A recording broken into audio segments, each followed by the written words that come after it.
what made a big impact for our company was that we were stock listed last year, which really accelerated a lot of things that we're doing. But what you don't know, that this company has been pioneering this industry already since 1994. So there's a lot of knowledge within Cabka to develop recycled plastic pellets. Tim didn't talk about it this year, but we are proud that we last year had over 200 million of turnover. That we make about 10 million pallets. That we have about 700 people in 6 plants across the world, 5 in Europe, 1 in the US, St. Louis, and we have 1 innovation center. And in this innovation center, everything happens. But in green there, you see this 121 kilotons of recycled plastics, which Tim also touched upon. And that 121 million tons of plastic pellets is actually the amount of a lot of European citizens together, and represents nearly 300,000 metric tons of CO2 avoidance. So that's impressive for a company our size, what we already contribute to the environment. But we don't do that alone. We do that with, we call them our key innovation partners. And here you see a list of those companies. Some of them are in the room.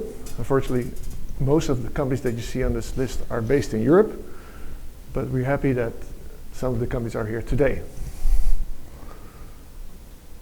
We are participating and we're very active with Tim's RPA, but we're also very active in Europe and participating in all kind of initiatives to promote the circularity and the whole industry. How do we do it? I don't know. It happens. No, we are more and more really engaged and look at what's happening into the market.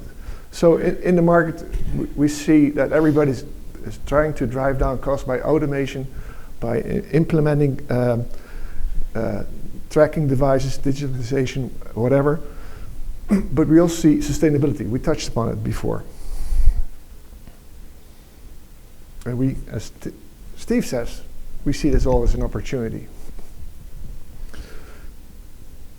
We think that we are the global leader in engineering recycled materials. We have, as Tim also mentioned, we have a database over 300,000 of different blends made out of PCR that we could use and optimize. Again, most of that is still based on European blends, but more and more is coming in the US. That's impressive for a company our size, and we do that with our engineers, our chemists in our lab in Valencia. And coming back to that amount of recycled material that we use, and coming also back to still this virgin material that is nagging us. So overall, we use more than 86% of recycled material content. That's impressive because we know that our second best player in the industry is at about 20%. So we're, again, far leading any industry in material handling with the application of recycled material. And this virgin material, unfortunately, is needed for applications like halogen-free, flame retardant material, or food contact approval, or a specific red color that a certain customer needs to have, or a specific blue color that a certain customer needs to have. But our goal is really to make all our applications out of 100% recycled material and also recycle it again, 100%. Tim touched upon this thing. It's the same story. I don't need to reiterate.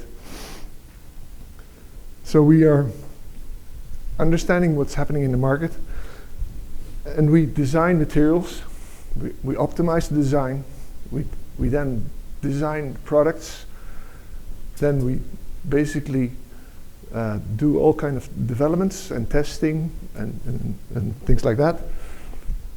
We also make our own molds. We also test our own molds.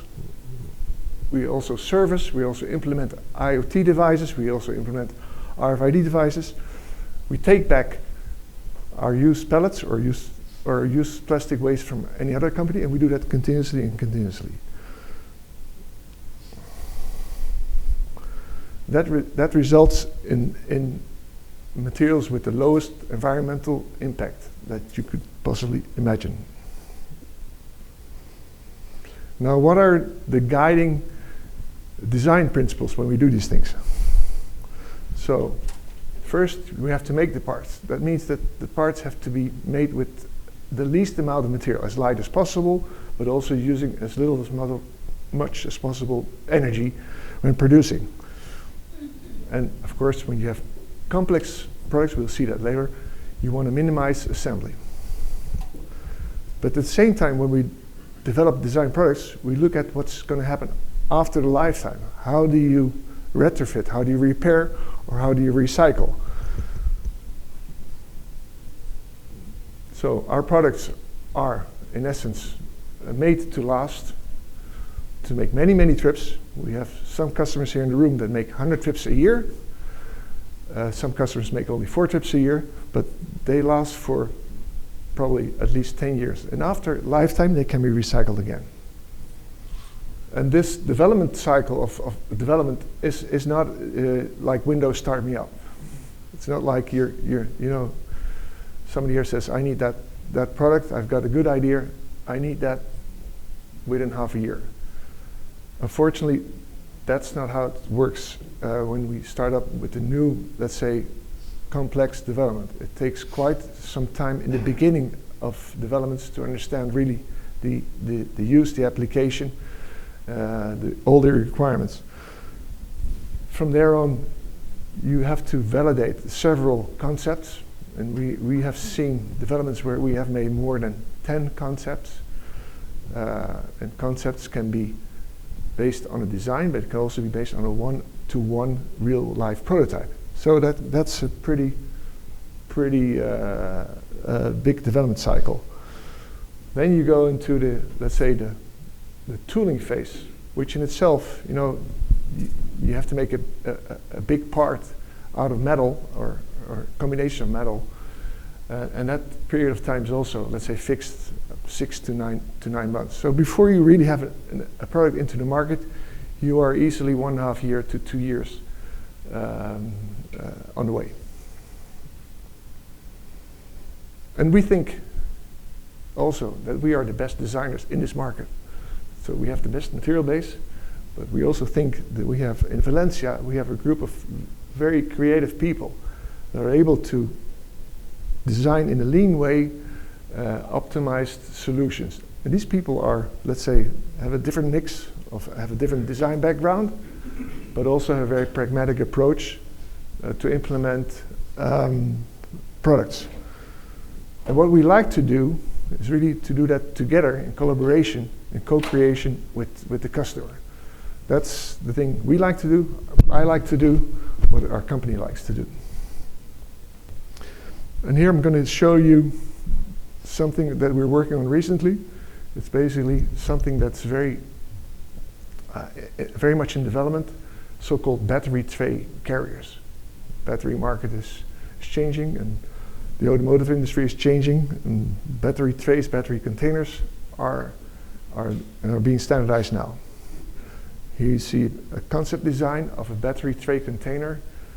In there, in the yellow part, you see basically the batteries that are positioned inside a tray.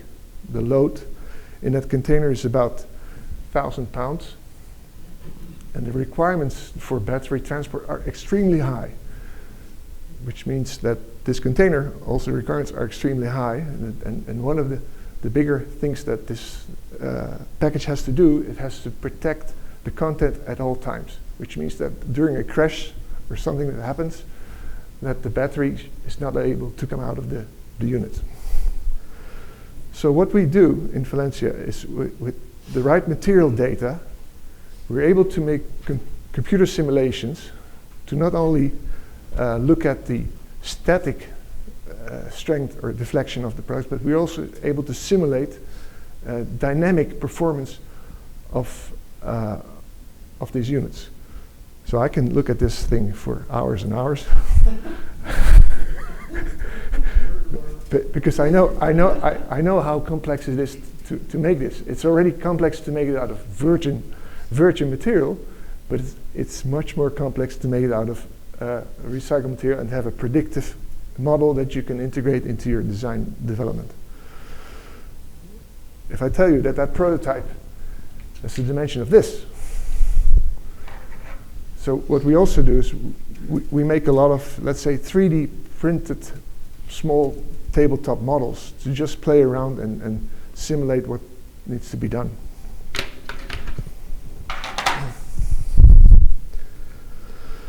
But then comes the fun part.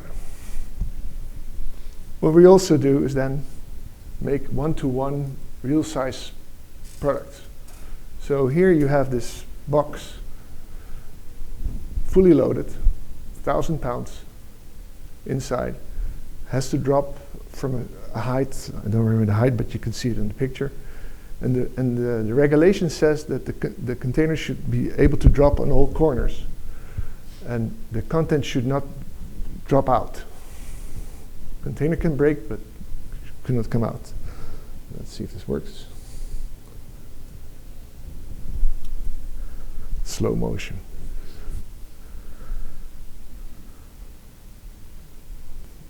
So coming back to the subject of today, innovation needs to be sustainable. And we together have to rethink how we are applying reusable packaging. It means that pallets, containers have to be as light as possible. And at the same time, they have to be as durable as possible, because that's the real goal. We have to together have to maximize the content of recycled plastics. And in our opinion, virgin plastic is not an option. It's the #1 material that we would like to make obsolete.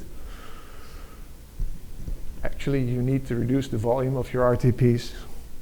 You need to be able to repair it. You need to be able to retrofit it.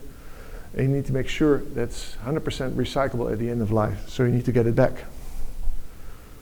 Tim already touched upon this one, but I would also like to show you the comparison versus a one-way corrugated box, because we have two enemies. We have one-way wood pallets and we have one-way corrugated boxes. And in both cases, the economic equation is much better for reusable plastic, and even much better when it's made out of recycled material, Jonathan. But also, the CO2 footprint is much better for obvious reasons. Yeah, so this opportunity of this huge mountain of waste plastics that is happening everywhere, and what we are already converting into reusable pallets to eliminate, let's say, one-way systems is really a key. And I want to give you some examples of things that you're going to see now also when we move to the plant. First is the Cabka 4840, the big box development, but it's more fun to see actually.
Yeah, you'll be able to see and touch that thing just shortly. The other new thing that we're going to show you there, and actually we have the first versions there today for our delighted customer grocery outlet.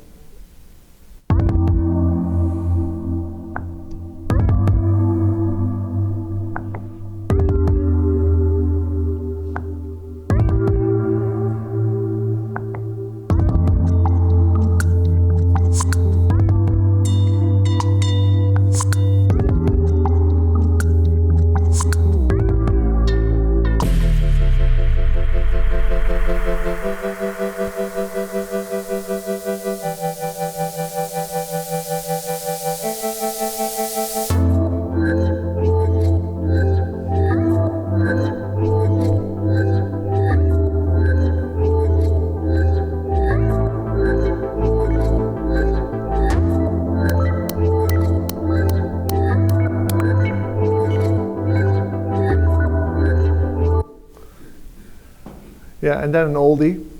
We call it an oldie actually, but sorry, Jonathan, go ahead. Quick question. Yep. Not a sustainability question. What is a dog bone food? Dog bone food is actually another great invention from the Cabka team. It's actually a way to integrate your pellet with the lifting device to basically connect it with that. Yeah, Cherry pickers will have a clamp that they lock on to the front. They do it with stringer pallets. They're only about 2 inches wide. So what we've done is create one that will assist in that locking on. So when somebody's going up and down on their lifts, the pallet is locked into their cherry lift, and it's brand new. Nobody has it in plastic, so we're the first ones that I know of. So that becomes friction inside. Correct. It doesn't slide off the back. Yeah, it's connected. Good question. The dog bone. Perfectly made for the dog food industry, where we recycle their bags, bring back a little pallet with a dog bone lift, and we're good to go. Marketing strategy 1, Dan. Yeah. And then we also, you'll see that, I don't know, many of you have already seen it, but this is the Nest Rack, which is a nestable, rackable, stackable pallet that combines basically a nestable pallet with runners, so it creates also quite a lot of efficiencies. And last but not least, our Ender US8, which is our one-piece, let's say, workhorse pallet, 4840, that we can make out of 100% recycled material, out of also advanced materials, if you want to have in blue, in color, but even if you want to have in flame retardant material and meet any UL or FM testing, that pellet would be available. That's a one-piece pellet, correct. May I ask a question? Why do you ask if it's a one-piece? Ah, okay. A lot of customers want beautiful piece Yeah. of two-piece pallet. Yeah. Get very specific. Yeah. So this is a one-piece pellet, and it's also very specific because these pellets they have no closed cavities. So if they have to go through a washing line, there's no potential for contamination. So this will never be like a Trojan horse, what you see with, let's say, certain types of welded pellets. So we think this is a pretty good workhorse pellet that fits all kind of different needs in the industry. That's it, basically. So we think we have material expertise, design expertise, and capabilities for manufacturing, and we would really like to collaborate more and more with you guys.